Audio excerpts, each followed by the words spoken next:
Welcome back to Asuka Negra Spiritual Powwow. Now, how can I start a spiritual conversation with you guys without bringing up Eshu first? Eshu has been described as being a trickster. And the more I think about it, the more I don't like that description of him. I wouldn't say that he's a trickster. I like to think of Eshu as the truth, as raw instinct, as just what is. And I don't like to think of Eshu as a trickster. It's not that he lies, it's not that he misleads. He tells you what you need to hear. Like in the Matrix, Neo had to be told, you're not the one, to be the one. That's the energy of Eshu to me, personally. He is truth. He's just what is. Because when Eshu gives you blessings, do you feel tricked? No. We accept it with open arms. There's no misleading there with Eshu. He's straightforward. He is what he is. And that brings me to a story. I don't know, many of you maybe have heard or have not heard the radishes story. So I'm going to say it in my way, how I remember it, okay? There was a father and a son who worked a radish farm. And the son is out, bright and early, getting ready to work. And he's like, where are these horses? All the horses are gone. He goes to his dad. He's like, Dad, all our horses are gone. Like, how are we going to work the fields? Like, what are we going to do?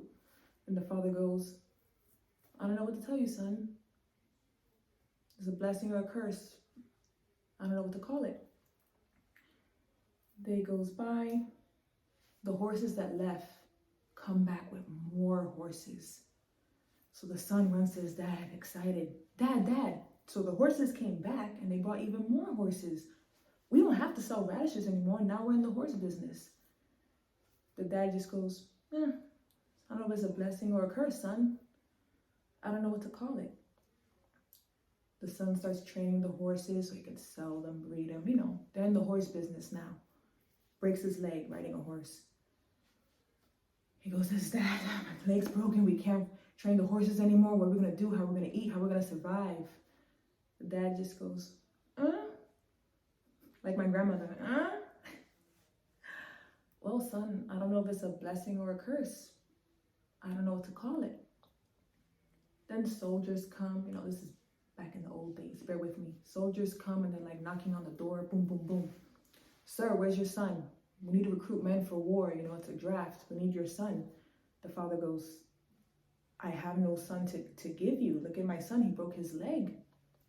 They're like, oh, this guy's no soldier. Okay, this guy's too old. They go to the next house. All the men go off into war, pass away. Transition, I like to say. The son laying there looks at his dad and he's like, whew. Dodged a bullet there, Dad. Father goes, I don't know if that was a blessing or a curse. I don't know what to call it. It is what it is. That to me is the energy of Eshu. Maferefun Eshu la roye. Because with a good or bad, Eshu's there. But he's there so we can go to him for help. He's there to give us warnings, to give us just red flags. Makes a lot of sense. Red flags. Eshu will show you these red flags. And if you choose to proceed, that's your own doing, not Eshu's. He's not to blame for any misfortunes. I mean, even though when I lose something, I do, Saint Anthony, come around, something's lost cannot be found. And that's just because Eshu is everywhere. He knows where everything is. He's everywhere at once. And it's through him that we can be shown the right path. The roads can be open. And there's no trickery in that. He'll tell you straight up. There's another story. Oh man, I wish I knew the Odu, but I'm not that cool. The story I remember about Eshu is that, Eshu starts off the night drinking, dancing. Eshu's feeling good. Eshu's feeling like stirring up some stuff. He goes into a bar, where everybody's hanging out dancing. So Eshu goes, y'all be careful out there. It's crazy in these streets. I was like, oh God, there goes Eshu again. People pay him no mind. So Eshu stands there. In the story, I don't remember if he was at a crossroads, but let's just put him at a crossroads, huh?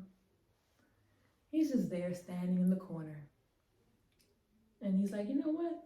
Let me mess up this road. I don't know if he poured oil or what. Let's just say he poured oil. He's drinking, having fun on the corner, throwing it back. So people approach the crosswalk and they're looking like, wow, this road is really slippery. It doesn't look safe. They choose to walk anyway. Slip, get hurt. Oh man, Eshu, you slicked up this road. You messed it all up. He goes, I told y'all it was gonna be crazy tonight. I told you things were gonna happen. Then the next person comes as an older lady, a wise woman, right? She's lived a lot. She knows red flags when she sees them. She's like, I'm not crossing this street. The road looks horrible. It's all slippery. Eshu. In my mind, Eshu's with his cane. Can you help me with your cane and can we walk across this street together? Eshu, always there to help. Takes her by the arm. They walk across the street. Boom. She makes it there safely. Eshu walks back by himself, slips. He goes, oh man, it's crazy out there in these streets. The moral of that story, as I see it, as red flags are always there. Eshu even went into the bar and was like, it's gonna be crazy tonight. Everybody be careful. Nobody paid him any mind.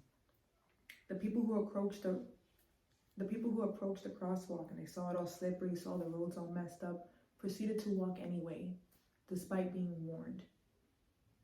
It was the wise woman who asked for Eshu's help that made it across safely. Even Eshu fell on his way back. Don't be afraid to ask for help. Don't be too prideful to ask for help. And I understand different spiritualities have different road openers. So whoever is the road opener in the spirituality, the religion that you practice, go to them for help. But don't think of them as a trickster. Listen to what they say and it is what it is. Thank you so much for spending this time with me and listening to Azúcar Negra's little powwow spiritual chit chat. Porque yo soy dulce con miel de lao, and alegre como el tambor. Till next time.